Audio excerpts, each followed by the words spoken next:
Okay, so the challenge was thrown down by Next Level Adventures, Ryan and the crew there. They've told me to go out and find my favourite winter campsite. Well, here we are. I'm Uncle Matt from ozcampboat.com and I'm going to show you Coolandale. Just checked in at Coolandale. Do a bit of a lap around, try and find a nice campsite. Luckily we're the only ones here, which is awesome. Check in at the front reception there. Nice people. Recently bought, they sold it a couple of years ago just before COVID, and some new owners bought it, and they went through sort of a very hard time during COVID, but have bounced back and now it's a lot friendlier. They got awesome little maps to help you out. It's a nice run, good amenities, good access. You can pay for Wi-Fi because there is no mobile phone service here at whatsoever. But we'll do a bit of a lap around and have a look at the different campsites.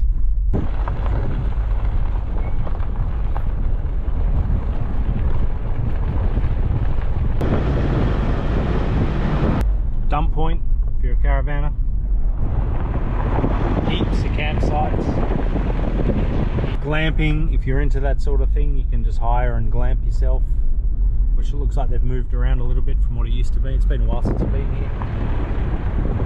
Awesome day. There's one other caravan here with us.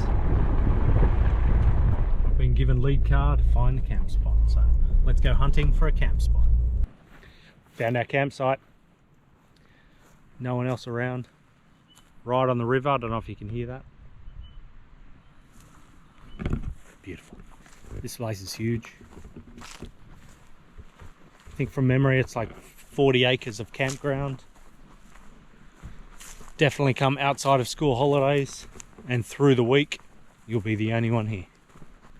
Inexpensive too, about $24 a night. Nothing. Well worth it for the facilities. Anyway, so here we go. It's time to set up. I'll set up and show you my setup, and then I'll run you through everything that's in my camp boxes.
a sec, you can just set up. It's not so hard.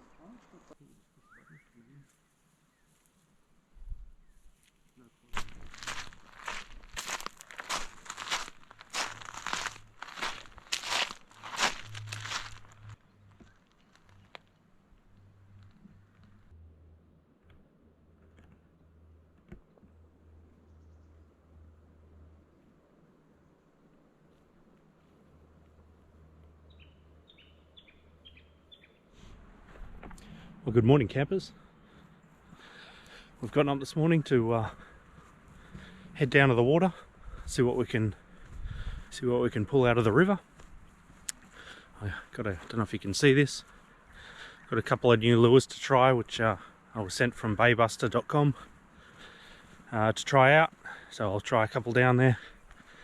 You can see the sun is just starting to come up. Hasn't quite come over the horizon yet, but pretty magical place here right in the morning. So I'm just going to head down to the river and we'll see what we can get.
Overgrown compared to when we used to come.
I may as well show you Uncle Matt's setup.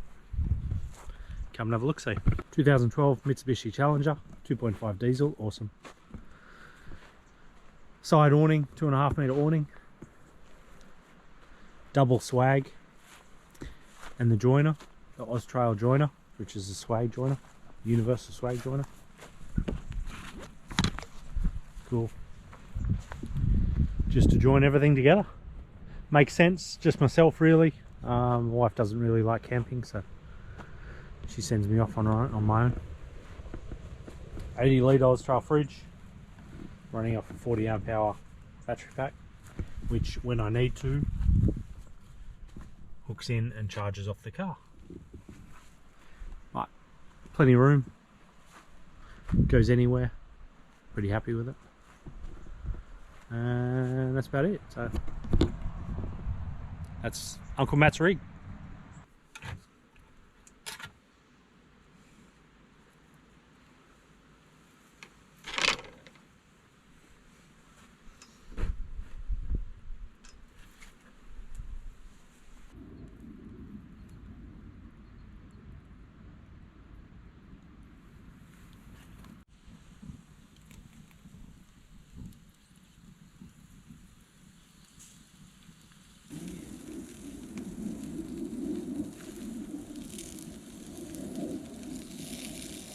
Sounds better. Sounds proper.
Pretty quick and easy.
Up.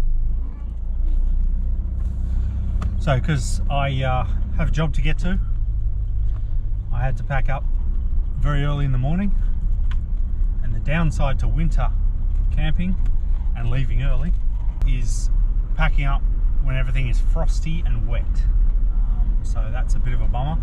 If you've got the time to let things dry out before you pack up, it's going to make your life a lot easier. But it was nice to stay the extra night. I'm just preparing to hit the road.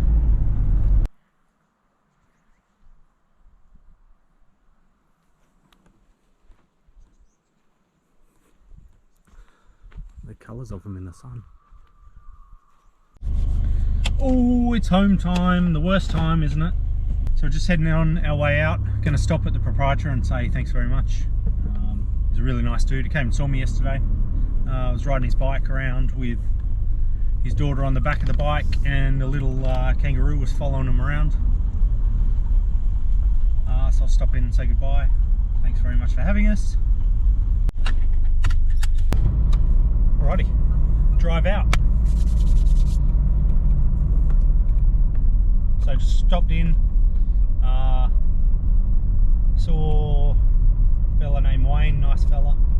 I don't think he's the owner, but he's been coming here for a long time. He sort of works here, so it's good to stop in, just say thank you very much.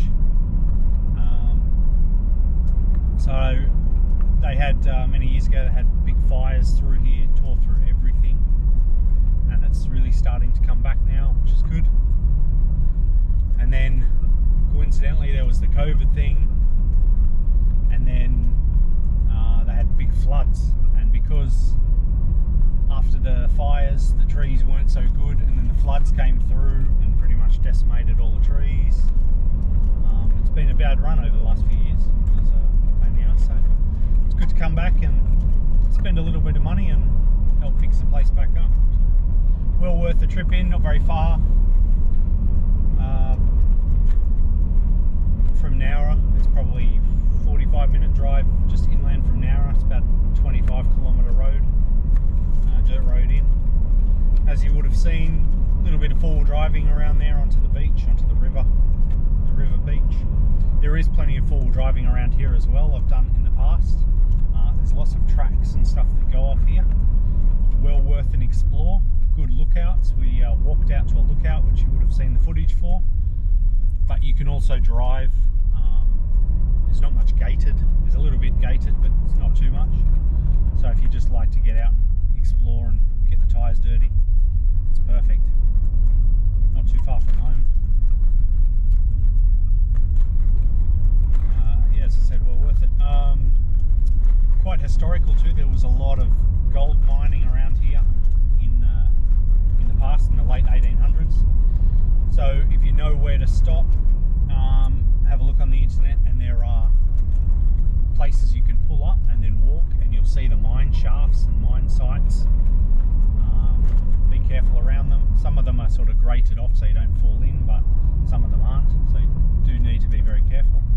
I did a bit of gold detecting through the rivers around here a couple of years back. Unfortunately, I didn't really find anything. It's probably been quite well checked out in the past, but it's certainly worth a walk down when it's dry. You can walk down the creek bed, and you'll see the mine shafts and stuff that are there, so quite interesting as well. So they really have fixed the road up out here as well. Many years ago it was a very rough sort of dirt road. It would have been sort of four-wheel drive access only. Now you could very easily get a two-wheel drive in here. So it's just a place to come, throw your tent in the back, and come and set up camp for even a night, a couple of nights. Very easy to get to, not very far away, and quite cheap as well. At $25 per person per night, slightly different in the seasons. Probably try and avoid school holidays. School holidays and long weekends, very busy, and there's only sort of 2 amenities blocks, one main one and sort of one smaller one. But in peak periods, you know, first thing in the morning and stuff, you're going to have trouble getting into the bathrooms. But come the middle of winter, in the middle of the week, and you barely see anyone. Had the whole place to ourselves. I think there was one other caravan way up the other side, and maybe one tent, but didn't even see them out there, just saw them driving past. This brings us to the end of the video exploring Coolandale. Thank you very much for watching. If you'd like to leave a like and subscribe, that will really help the channel. And if you have any other destinations you're interested in getting reviewed, go ahead and write that in the comments section. Jump on over to ozcampboat.com and check out things over there as well. Thanks very much, guys. We'll see you in the next video.